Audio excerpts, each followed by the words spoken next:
E aí, mais uma análise hoje? Hoje vamos falar sobre HGLG11, então vamos dar uma analisadinha como é que tá o fundo. Antes de ir pro relatório do mês de novembro dele, vamos dar uma analisada nesse presente de Natal que ele deixou pra gente no dia 23 de dezembro, que foi a reavaliação dos imóveis, né? Então, todos os imóveis do fundo foram reavaliados em quase 5%, aumentando assim o VP do fundo de 156, né, de R$ 156,25 para R$ 163,5 centavos. Então é muito interessante essa reavaliação que a gente teve, principalmente no Natal. E o IFIX, a gente tem que lembrar que nos últimos 8 anos ele sempre subiu no mês de dezembro. E por que ele sobe no mês de dezembro? Por que ele tem essa tendência a subir no mês de dezembro? Por dois motivos. Tanto porque é um mercado de pessoas físicas e envolve muito do 13º delas, que acabam aportando mais no mês de dezembro e acabam vendendo menos, então tem menos liquidez, porque elas estão ocupadas também por causa das festas e afins, mas também pelo fato de que em dezembro e novembro, a gente sempre tem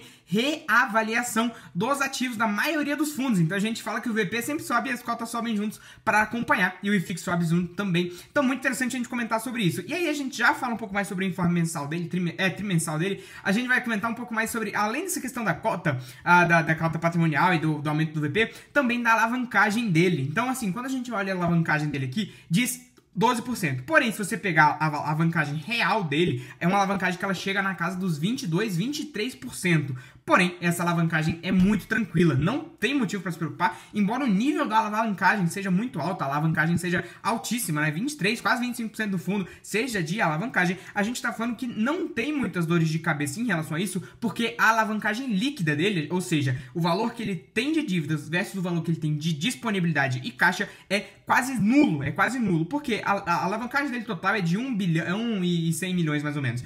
Só de valores a receber, a gente está falando de 400 milhões, já tira, fica 600 milhões. Além dos valores ali que tem em CRI, em LCI e também em caixa, já dá mais ou menos mais uns 400 milhões, a alavancagem dele fica menos de 200, 300 milhões, então é bem tranquilo a alavancagem aqui pro fundo, vai para casa dos 5%, a alavancagem líquida dele vai para 5%, então fica muito tranquilo.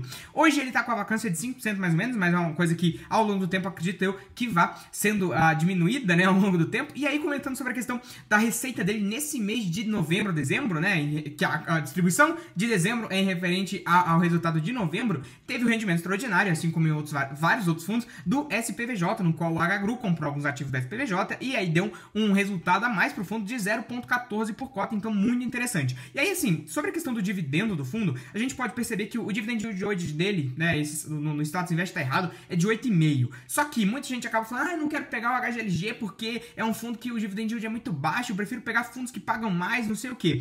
Por quê? Você tá tanto ignorando a valorização que o fundo tem, por exemplo, 5% todo mês, todo ano, na realidade, é como ele repôs a inflação, é como se ele estivesse repondo a inflação. Então a gente está falando aqui de IPCA mais 8%, é um ótimo resultado, né? Então, exemplo aqui para vocês. E aí, além disso, de você ignorar isso, você também está ignorando a capacidade dele de gerar retorno além da valorização dos imóveis e além do dividendo, né? Então você acaba excluindo essas coisas que não é algo que pode ser feito aqui no HGLG com tanta tranquilidade. Então, a gente está falando aqui que, além desse rendimento a mais que teve, ele tem o HGLG Itupeva G300, que vai ter a finalização das obras dele agora no mês de dezembro, né? Já teve a finalização dele agora no mês de dezembro, e já em janeiro já vai começar a operar e já vai começar a trazer receita para o fundo. Ou seja, o dividend yield dele, já resumindo todos esses fatores aqui, o dividend yield dele, que hoje é de 8,5, com a cota subindo, então assim que o pessoal perceber que a cota, o valor patrimonial da cota é maior do que tá nos sites aí todos que você procurar, que você for pesquisar o HGLG, na hora que o pessoal perceber isso e a cota for voltar ao VP, o dividend yield logicamente vai diminuir. Porém, se a gente pegar todos esses fatores aqui, eu acredito que o dividend yield, se a cota se manter a 1,56, você teria um yield on cost para o ano de 2025 de 9%. Agora, se a cota ficar no VP de 1, a gente está falando aí que você teria um dividend yield muito interessante de 8,5, então ele se manteria. Então o dividend yield subiu e o PVP subiu, então o dividend yield diminuiria, mas também a gente teve aí aumento de valor do aluguel, novos aluguéis chegando por causa dos desenvolvimentos que ele fez nos anos passados e agora estão maturando, então a gente está falando de maiores rendimentos, só que aí a gente vai ter uma receita ali equilibrada com o aumento do valor do fundo. Então muito interessante a gente comentar sobre isso. Ele comenta justamente sobre essa questão do HGLG Itupeva G300, que é muito interessante por conta do que o fundo ele vai conseguir ter o valor médio por metro quadrado vai abaixar. Então, se antes você tinha que gastar R$ 3.400 para comprar 1 metro quadrado do fundo, agora com 3.300 você consegue comprar 1 metro quadrado do fundo. Então, muito interessante. Agora, já a partir de janeiro, ele vai ter a emissão da Bits, já vai começar a operar e vai ter um rendimento de 11%, né? Então, muito interessante, maior que o rendimento atual do fundo.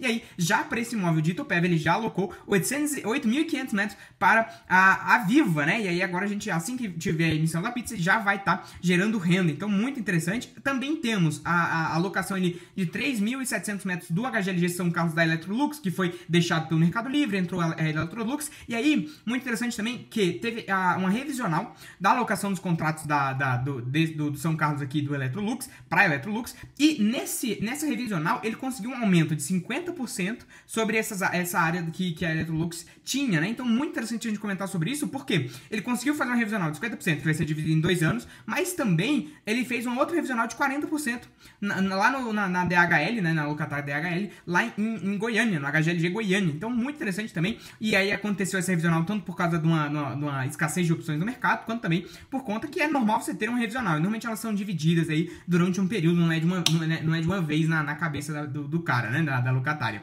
Mas aí agora falando a gente vai ter a renovação do contrato lá da Cremer em Blumenau, muito bom também, e a alocação do módulo da Cone, né? Então vai ter a alocação do módulo da Cone, vai ter a alocação do módulo de Duque de Caxias também. Tive que mudar de lugar rapidão aqui, mas vamos lá. Sobre o rendimento imobiliário dele, foi maior nesse mês de novembro por causa dessa amortização aí do SPVJ, né? Da compra do SPVJ pelo HGRU, e aí o resultado foi maior um pouquinho, que deu pra fazer uma reserva. Então, 2 meses atrás ele tava com a reserva de 0,5, que agora em 2 meses pra frente ele já conseguiu dobrar a reserva dele. Então tem um valorzinho legal pra distribuir, né? E aí falando sobre, voltando aqui pra todas essas modificações aqui, acredito que todas elas juntas vão conseguir aumentar um pouco mais o rendimento do fundo e por consequência o dividend yield atual dele, mas se a cota subir, o dividend yield fica igual que ele tava, na casa dos 8%. E aí comentando um pouco mais sobre a questão do ano de 25, né? Então além dessa revisional que a gente teve, aumento do VP e também um possível aumento do dividendo, a gente tá falando que vai ser um ano com bastante vencimento do contrato, então a gente tem que ver também como que ele vai lidar com isso, se ele vai conseguir locar novamente, né? Se ele vai conseguir renovar os contratos ou locar, se os locatários saírem, mas acredito que não seja a maior dificuldade, mas